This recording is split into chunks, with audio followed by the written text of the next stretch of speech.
I often talk to my Instagram and YouTube audiences a ton about Sony Alpha cameras. It's just the camera system that I've been shooting on for the last 6 years, and I have a lot of them, so I tend to focus my channel and my content around how to get affordable cameras into the hands of beginner and intermediate photographers and videographers. But what people don't think about enough are lens selections, okay? There are a ton of lens options out there. Some are in the thousands and thousands of dollar ranges, right? I've used many of those types of lenses. And then there are a lot of budget-friendly options that people don't necessarily know about. So I made this video specifically for people who are trying to enter into the mirrorless world in 2024, but they don't necessarily know where to begin. So that's where this video comes in. These are my top 10 Sony Alpha lenses for beginners. A lot of these are native Sony glass, and then we have a few lenses as well from third-party manufacturers that are actually really solid, okay? So let's start. We're gonna go from cheapest to most expensive on this list. Nothing is more than $1,000. I think our top item is actually $800, and there's a ton in the $200 to $100 price point. So you're guaranteed to be able to find something in your price range in this video. Let's start with number one, which is the Sony 18 to 55 f3.5 to 5.6 lens. This is the lens that shipped with a lot of the Sony NEX system cameras back in the day. So things like the Sony NEX5, the NEX3N, cameras that I've reviewed on this channel, all shipped with this lens. I've been very impressed with using this lens over the past few months, and you probably would not have known that several of my videos that have actually done really well on YouTube and Instagram have been shot on this lens. I've shot stuff with the NEX3N that I actually have right here, right? So the NEX3N and this lens pair really well together. This lens tends to be found around the $80 to $115 price point on the used camera market. So Facebook Marketplace, eBay, etc. You're gonna be able to find this lens for a very affordable price. This lens is optimized for the APS-C format, so you're gonna have to use crop sensor cameras with this lens, or you're gonna have to put a full frame camera into crop mode to use it with this guy. The next lens on our list is actually the lens that replaced the 18 to 55, which is this Power Zoom 16 to 50. It's a variable aperture lens, 3.5 to 5.6 power zoom. But honestly, this lens produces really great results. This is a lens that shipped with a lot of the A6000 series cameras, right? So the very first time we saw the introduction of the Power Zoom lens, I think was actually the Sony NEX6. And after that, it started shipping with all of the Sony A6000 series cameras. And the reason why I put it on this list is because it's so readily available. If you need to find a lens, if you're purchasing like a used camera body from the used camera market at an affordable price point, and you really need to pick up a lens, this one will be readily available because there are thousands and thousands of A6000 series cameras out there on the used camera markets, or people are keeping those, but they're getting rid of their kit lens. And they usually do this at a really affordable price point. You can easily find one of these for $100 on eBay.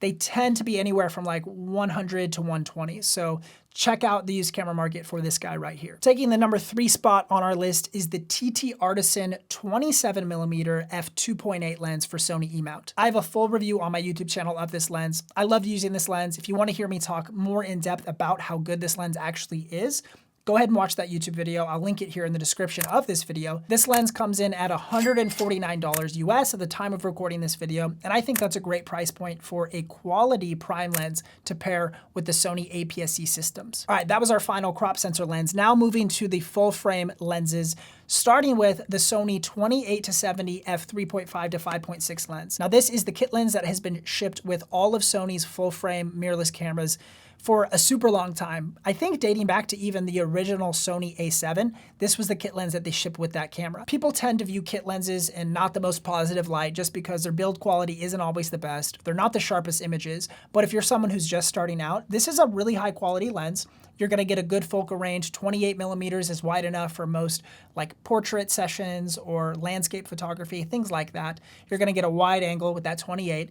And then 70mm is great for just your short mid-range telephoto. 70mm is gonna be outstanding. And if you put this guy on a crop sensor body, the 28 to 70 becomes more like a 35 or 40mm to 110mm lens. So kind of a different focal range there, but in either case, this lens performs really well. I found this lens for $99, but they typically are anywhere between $120, $150 to $250 US. They're always available on eBay, so I would just wait for one to get to the lower end of that price range. So around 150 bucks, that's a good deal for this lens. Our next lens is Sony's 50mm f1.8 lens for full frame E-mount Sony cameras. This lens is very similar to what that Canon Nifty 50 lens was back in the day. day, and everybody put those on their Canon DSLRs, right? Sony actually produced a pretty good variation of this for the Sony E-mount mirrorless system in this lens right here, this 50mm. The 50mm focal range is not going to be too tight for most situations. You usually will be able to move your camera back far enough to get a wider portrait of somebody with that 50mm range. And then the 1.8 aperture is really going to help isolate your subject and make them stand out from the background with that lower aperture value. There's really not much else to say about this lens other than it is reliable. It is a little slow sometimes at autofocus and is a little bit loud when focusing. And there's also a bit of focus breathing. But if you can get past those three things, I think this is a great option for most people. This lens comes in at around $200 US on the used camera market. Okay, halfway through, coming in at number 6 is another prime lens. I'm trying to give you a variety of zoom lenses and prime lenses and hitting the different focal ranges of these prime lenses. So this lens is the Yongnuo 85mm f1.8 lens. This is the latest version of this. So in 2023, they updated this to the latest version, and this is the version, it's the DF-DSM-FE. I'll make sure to link it so you have the right one and you don't snag the wrong one. But the best thing about this lens is really just the image quality. It is an autofocus lens like all of the lenses on this list, and the image quality is incredible. I did a full-length review of this lens on my channel, and this lens performed outstanding even as I compared it to some much higher options in Sony's lineup, right? Like the 85mm f1.4 lens. That lens is incredible from Sony, and this lens competed really well. I also tested it against the Sigma 85 that I have for a lot of portrait and wedding work. I use that lens a ton. This lens was right in the mix. So if you're looking for a quality 85, which is like a mid-length telephoto lens for portrait work, or it's my favorite to use as a B angle in an interview. It really isolates your subject and makes them stand out from the background. This 85 is a great option. Under $300, it's very hard to find something this good for that money. Coming in at number 7 is going to be the Tamron 70-300 f 4.5 to 6.3 lens. This lens comes in at around $500 and is one of the lenses that I actually recommend looking at a new option of because it actually is really affordable at $500. This is kind of a specialty lens that I'd only recommend for people who are specifically doing certain things that lend itself to needing a super long focal length. So if you're someone who likes doing bird photography or sports photography, being out in nature, and you really need that longer focal length, I think this is going to be a good option for you. And then if you're shooting outdoors in a well-lit environment, that variable aperture is really not going to affect you that much because the sun just really helps you expose properly, and that 6.3 aperture is not going to affect you a whole lot. If you're someone who shoots in really low light situations a lot, this is probably not the best option for you, and I would look at something else. Coming in at number 8 might actually be my favorite lens on this entire list, which is the Sony 24-105 f4 lens for full-frame Sony E-mount cameras. When I bought this lens, I really wasn't sure what to expect. I didn't know if I would use it a ton because I already had the 24-70 f2.8 G Master, which is like a $2,000 lens, right? I found it on the used camera market between $600, I think it was around $650 that I paid for it. And so it comes in at around that $600 to $800 price range on the used camera market. I definitely buy it used because this lens actually ships with several cameras if you choose a different package option, right? So if you bought like the Sony a7 III back in the day, you could decide to have it ship with the 24-105 instead of the 28-70 that we talked about earlier.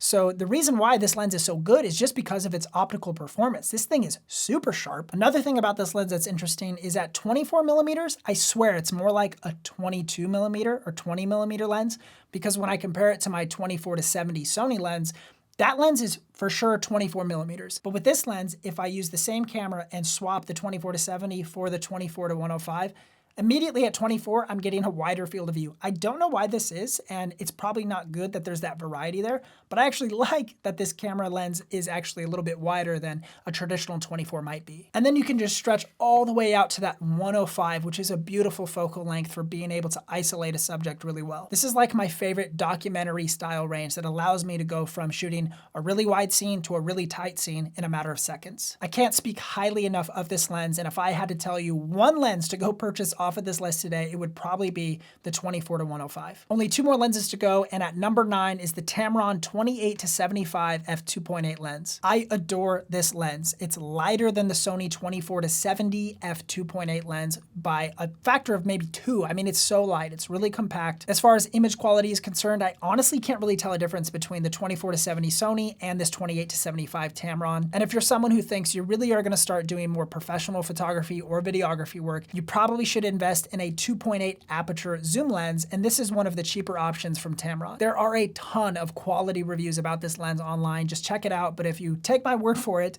you will not be disappointed with this lens. This lens is outstanding in every regard. This Tamron lens can be found new for $800 US at the time of recording this video, or anywhere around like the $680 to $700 range on the used camera market. And finishing off our list at number 10 is probably my second favorite lens on this entire list, which is the Sony 20mm f 1.8 lens. This is the lens that I have on my talking head setup right here 90% of the time, right? I like the wide angle lens to be able to see my full studio, and I'm in more of a small space, and so I need a wider focal length if I want to be able to see my whole scene here. Right now I'm shooting on a 35 1.4 lens from Sony because I wanted to hold this lens in the review, but typically this is the lens that is shooting all of my YouTube content. This lens is around $800, and honestly, I'd pay around $1,000 for this lens. It's outstanding. It's great image quality. I just cannot get over how good images look coming out of this 20mm lens. Whether or not you are a full frame shooter or an APS-C shooter, I think this is an awesome lens for either system.